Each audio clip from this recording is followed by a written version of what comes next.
In this presentation, the really 5 levels of evaluation are reviewed and applied to a corporate training and professional technical education example. Let's start with an overview of the 5 levels of evaluation. The first level, level 1, of course, is reaction. And reaction is where you are looking primarily to the student, to the participant in the learning, and asking for their reactions. So you might be asking about how the class was, how the temperature of the room was the parking any good, was the lunch any good, was the instructor any good, was the content of the class any good, did they learn what they needed to learn, are they going to be able to apply what they learned. It's those kinds of reactions that you're looking for to the actual training event. So whether that was a formal class face-to-face, a formal class online, or some kind of learn it on your own job development experience, the reaction asks for what that participant, that recipient of the learning experience thought about the learning experience. The classic example, of course, of a level 1 evaluation is that end of class evaluation that we have people fill out, what we often refer to as the smile sheet.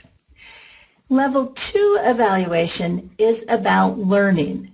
It's about evaluating whether the students have acquired the knowledge, the skills, and can apply what it is that they learned in class.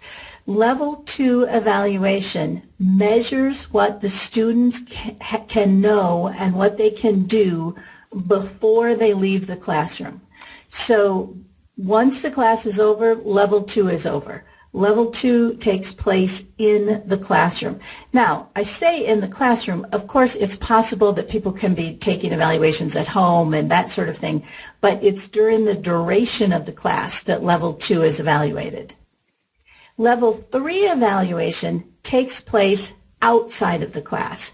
So now that the person has learned what it is that they're supposed to learn in the class, and we've evaluated that with level 2, level 3 says, now is the person applying it? Are they using those behaviors, using those skills in the day-to-day of their real life? So level 3 evaluation very often takes place 30, 60, 90 days after the student leaves the class.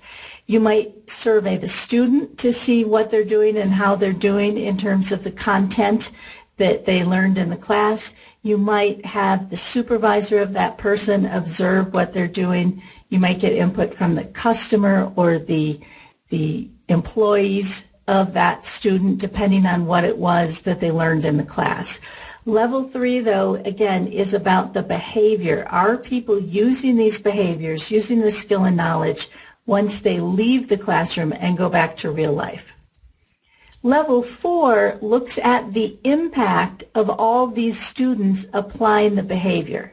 So it's not the impact on the student, but rather it's the impact on the organization of these 20 or 50 or 100 or however many people went through this class. They're accumulated behaving with these new skills and knowledge. That has some kind of impact on the organization, and that's what level 4 measures. Level 5 measures the return on investment. Return on investment is where you look at the impact and you translate that into a dollar figure.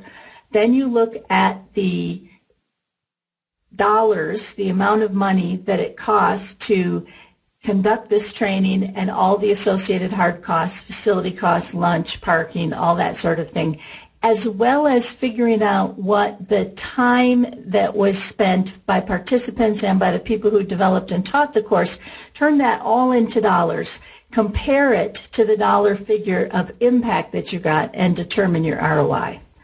Now, the reason I say 4 or 5 levels of evaluation is Don Kirkpatrick actually developed these 4 levels of evaluation.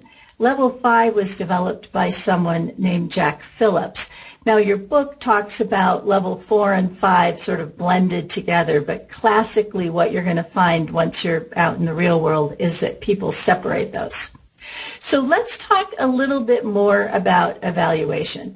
So as you look from level 1 to level 5, there's actually a continuum in terms of how easy it is to implement, to execute on these levels. Level 1 is the easiest, level 5 is the hardest. So you can see that from a continuum standpoint. The next thing to think about is who benefits or who cares about the information that we get at each of these levels. So when you look at level 1, remember level 1, we're really asking the student's reaction, asking their perspective to how the class went and the facilities and that sort of thing. So the people that care about that are the instructor. The instructor wants to know what the students thought about the class. The instructional designer or course developer cares about what people thought about the class, because based on this feedback, you might change up the course a little bit so that students are more confident or more likely to apply things. The facilities coordinator might, especially if this is a corporate training class, might care about this information. If the parking was too difficult or the room was too hot or the food was no good, that's something that the facilities coordinator cares about, because then that's something that he can adjust. The manager or the department chair for these people, for the instructor, the people who developed the course, and the people who handled the meeting, that person cares about how level 1 went. And it's possible that if you have a curriculum committee at your university, that those people care about reaction. But those are mostly the people that care about level 1. Now, when you look at level 2, and again, what level 2 measures is, have people learned what we want them to learn in the class? Can they do what we want them to do in this class? And once again, the people who primarily care about that are the instructor, the instructional designer or course developer, and the manager of all those people. Why do you care about that? Because if students aren't learning what they're supposed to learn, if they can't demonstrate what they're supposed to be able to demonstrate, then the instructor may need to teach differently, the course may need to be structured differently. Now, to a smaller degree, the curriculum committee might care about whether people are learning what they're supposed to or not as a result of this class. The principal of a school or the curriculum and instruction department might care about it, and obviously if it's graded, the students care about it. Now, moving to level 3 evaluation, and remember level 3 evaluation looks outside the classroom and says, are people able to know what they're supposed to know and do what they're supposed to do back in the real world? So the people who care about the results of that evaluation are primarily the student, or the employee, now that they're out in the real world, and the manager of that employee, and the recipients of that behavior. So whether it's the customer that now is getting different behavior because the employee went through this class, if it's a patient who's now getting different behavior, a different experience because the student went through this class, whoever the recipient of that behavior is. And then to a lesser degree, the instructor and the instructional designer and course developer care about if the student is applying it back on the job. But again, once the student goes back on the job, then the shift really is focused back to the organization and the customers of that organization. When we look at a level 4, the people who really care about level 4 are the organization's leadership. This is where we say, you know what, here's something that has changed in the organization. Here's something that's gotten better in the organization, hopefully, because we had people attend this training class. So definitely leadership cares about it. To a lesser degree, the instructor, the instructional designer, and the course developer care about it. And then finally, when you look at level 5, once again, this is where we talk about the dollars and cents and say, is what we spent worth the benefit, the impact that we got out of it? The leadership cares tremendously about this because they want their organization to have had a positive impact, and they want to make sure that the amount that they spent on that is appropriate to the amount of benefit they got back from it. And to a lesser degree, the instructor, the instructional designer, and the course developer care about it. So an interesting thing shows up as you look at these 5 levels of evaluation. Level 1 and level 2, well, level 1 for sure is for us. It's for the training people. Business people, the leadership in a university, they don't really care about level 1 for the most part. They care if something is changing in the organization. That's not what level 1 is about. Level 1 is for us as instructors and instructional designers to tweak up and change the class so it's as good as possible. Same with level 2. It's not until we get to level 3 that we start seeing people other than us caring about it. So when we look at the continuum for the 5 levels of evaluation, it goes from instructor caring primarily about the information with level 1 all the way down to the organization and the leadership of that organization caring more about the later levels down to level 5. So already we're seeing kind of an interesting thing. The ones that are easier are for us. The ones that are harder are the ones that the organization and the leadership cares about. Let's just add one more continuum to this picture and look at the frequency with which these are used. Looking at the corporate data that American Society for Training and Development has gathered, the most common evaluation is level 1, and then it gets less and less and less common as you move down to level 5. So again, you look at these 3 continuums together, the thing we do the most is mostly for us and is the easiest. The things we do the least are the things that the organization and the leadership of those organizations care the most about. And those are the things that are the hardest for us. Hardest because they take the most time. Hardest because we can't do them in a vacuum. We really need to do them in conjunction with other people in the organization, like supervisors of employees, like leadership in the business. So that's an overview of the 5 levels of evaluation. Now let's look at an example from corporate training, and then we'll look at an example from PTE. We have 2 kinds of students in our program. We have students who focus on corporate training, and we have students who focus on professional technical education, PTE. And so I want to give an example for each of those.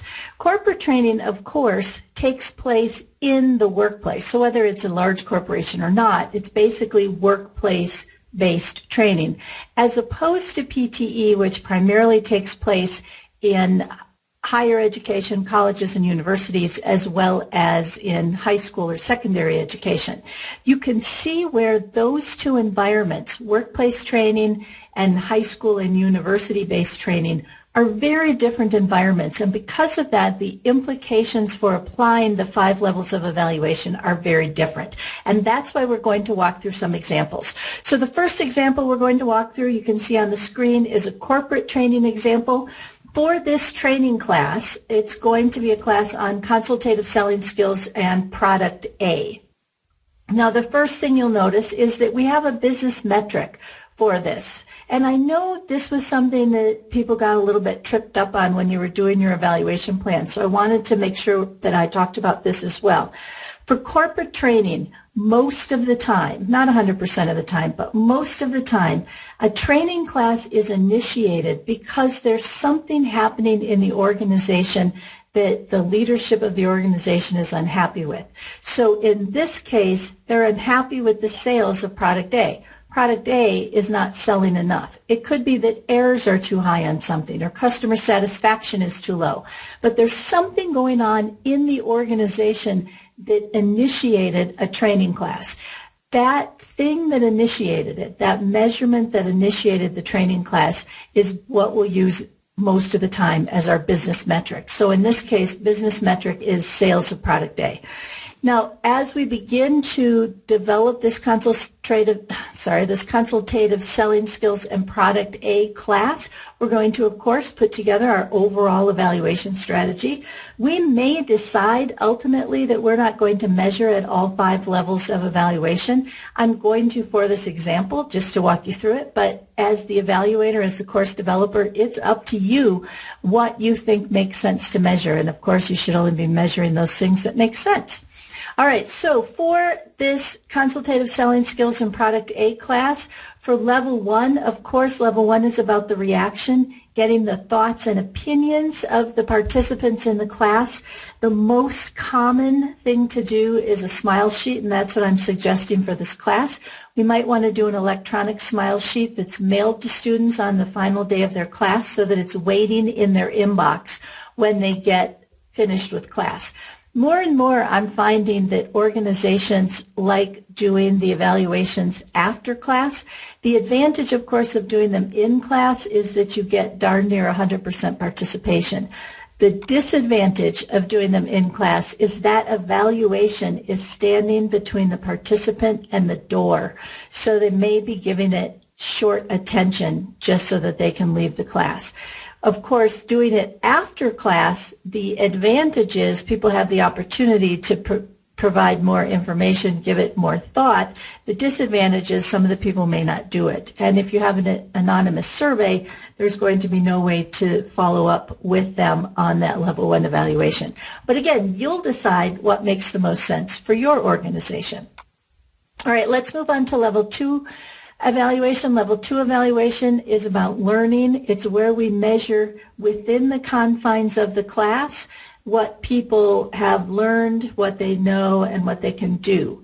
Now, I say within the confines of the class, of course, people might be doing evaluations at home and that sort of thing, but the bottom line is this is evaluation that takes place before the class is over. So once the class is over and the person goes back to work, then it's not level 2 anymore. Level 2 takes place within the confines of the class, or as I like to think about it, it's everything that happens before they hit the door.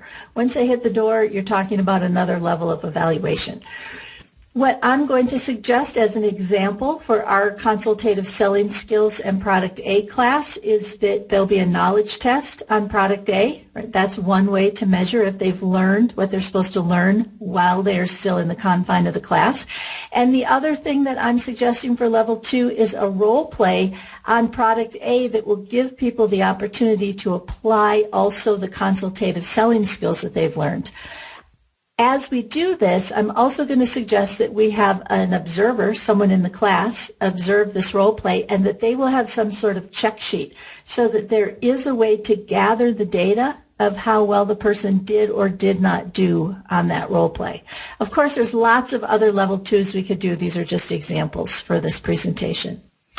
Then we move to level 3. Now, level 3 is what happens after the person leaves the class, after they close that door behind them and go back to work. So level 3 is, are they applying, are they using the knowledge and the skills that they acquired during the class back on the job? I'm suggesting 2 things for this. One is an observation sheet on the consultative sales process and on product A that the supervisor of the person who is in our class can use. Very often salespeople will have their supervisors go along with them every once in a while on sales calls. They do a ride along. And this is, again, a sheet to help that supervisor both capture the data and evaluate the level of skill and knowledge that the former student is using on the job. Another thing that you can do for level 3 is you can actually get feedback from the client. So in this case, the person that our former student is selling to, we could get some feedback from them on how well their needs were met. You know, we'd ask about various steps that the person should have been doing in the consultative selling process, and we'd ask if all of their questions about product A were answered fully and completely. So that's just another way to get information about if people are using these skills on the job. Then we move to impact. And again, just as a reminder, this is not the impact on the former student. This is the impact on the organization. We've had, let's say, 100 people go through this class. 100 people are now hopefully applying these new consultative selling skills and their knowledge about product A. So what's the impact of that on the organization? Most of the time, your impact is going to be tied into what your business metric was. So we initially put this class in place because we were concerned about the sales of product A. So in order to assess the impact, we're going to want to look at the sales of product A. Hopefully we're selling more product A, or we're having higher customer satisfaction from those interactions, or whatever it is that we were looking for from this class. One thing that I've indicated on the slide that you also might want to do is to survey the former students on the frequency and confidence with which they are using their new skills and knowledge. This just provides a little bit of context. You know, it's one thing to just look at the raw numbers for product A and say, oh, they went up or they went down. But this soliciting information from the students also allows you to kind of round that out by saying, you know what, most of the students who went through the class say they are applying these skills regularly and they feel very confident. Or most of the students in this class say they are applying these skills frequently, but they are not at all confident in their ability. So all of that just gives us a little bit of context in order to interpret and understand what the impact is. The other thing I've listed on the screen is it's sometimes helpful to ask those former students about what the barriers are to their actually applying these or to being confident in the application of this new skill and knowledge, and what are the things that are helping them. And the reason for asking this question is that it allows you to put some more things in place if you need to support the learner back on the workplace so that they are confidently and frequently applying what it is that you want them to apply. So that's level 4. We move into our 5th and final level, which is ROI, return on investment. Return on investment looks at the actual impact, and that impact needs to be converted to a dollar figure. ROI is all about dollar figures. So you compare the actual impact and then the actual costs that were involved in putting together this training and the estimated costs on the time that went into the training. So for example, I will look at the actual costs of travel and room fees and instructor fees and material fees and any other actual dollar costs I have. And then I will look at how many people came to class and what is their average hourly wage, so I can figure out how much their time costs them to be there and how much the instructor's time, if I haven't already accounted for that, costs for her to be there, and how much time it took for the materials to be created and reviewed, and how I would transfer that into a dollar amount. So we transfer it all to a dollar amount. We look at the impact, the benefit in terms of a dollar amount, and that's how we get our ROI. So for example, let's say we found that we got $80,000 of additional sales of product A and that we spent $20,000 on this class. So we spent $20,000, we made $80,000, and now we can come up with our ROI ratio. We can see if what we spent was worth, in the estimation of the leadership or whoever it is that needs to be making this decision, was what we spent worth it for the benefit that we got. So those are the 5 levels of evaluation. As I said, you will, as you move through the design process of this course, you might tweak these up, you might decide to add some, you might decide to eliminate some. Again, the bottom line is you want to make sure that everything you are evaluating makes sense for you for what it is you're trying to accomplish in this class. So that's a corporate training example. Now let's look at a professional technical education example. Let's go ahead and do a PTE example, and the course that we're going to use for our PTE example is this course, HRD 4404-5504, Evaluation in Corporate and Professional Technical Education. The state of Idaho requires that people who teach in PTE have 4 classes, and one of the classes that they are required to take is in fact this class. So that's why we'll look at this class. So the first thing, of course, that we'd want to consider is what's our business metric. Well, it's different with PTE education than with corporate education. With corporate education, we saw that we had a measurement that we didn't like the results of, and so we put some training in place. So that's how we got our business metric. With this class, with most PTE classes, we put it in place because the state said we needed to, or because it's part of a broader curriculum that we're offering. So most of the time, we don't really have a particular business metric that we're looking at for PTE courses, which of course will be an issue for us when we get to level 4, because in order to do level 4, we need to have some way to measure the impact. All right, let's start with level 1. Of course, what we're going to do for this class is we're going to use the university-approved Smile Sheet, which will be available to all students on Moodle in this class at the end of the semester. So a very typical, you've seen it a lot of times before, level 1 evaluation. Let's move to level 2. Level 2, remember, is measuring what students know and what they've learned and what they can do while they're still in the confines of the class, before they, quote, hit the door. So what we have are discussion forums on the reading. We may have quizzes, depending on how the discussion forums go. And we have application assignments that are tied to the weekly knowledge and skill content. So for example, you read about evaluation plans, you create an evaluation plan. You read about level 1, you create a level 1. And because these are graded assignments with feedback, it's a way for me to assess whether people are learning what it is we want them to learn as part of this class or not. Again, level 2 evaluation happens before the students hit the door, before the class is over. Level 3 evaluation happens back in the real world. Now, this gives us a little bit of a problem in PTE because when I'm teaching this class, 4404, 5504, I have no way of measuring whether you're applying this back on the job. It might not even be appropriate for you to be applying this depending on what your job is. So level 3 gets a little tricky for people in professional technical education. Most of the time, you will not be doing a level 3 because most of the time as a high school and a university instructor, your interaction with the students ends when that class ends.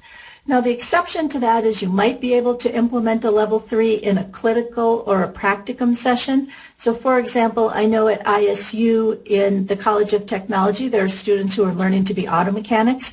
They actually have a shop that people can bring their cars into. So that setting would be a way for us to measure level 3. Or the cosmetology program actually has a salon where you can get your nails done and your hair cut and that sort of thing. There's an actual work setting where we can do a level 3 evaluation. Or if a student is getting a nursing degree, they will have some sort of clinical where we're able to see them in a real life work situation and see if they're applying what they're learning or not. So for those examples, a level 3 can make sense, but most of the time a level 3 won't make sense for those of us who teach PTE in high school and university. Okay, let's move on to level 4. Now, level 4 looks at what is the impact on the organization for people applying these skills.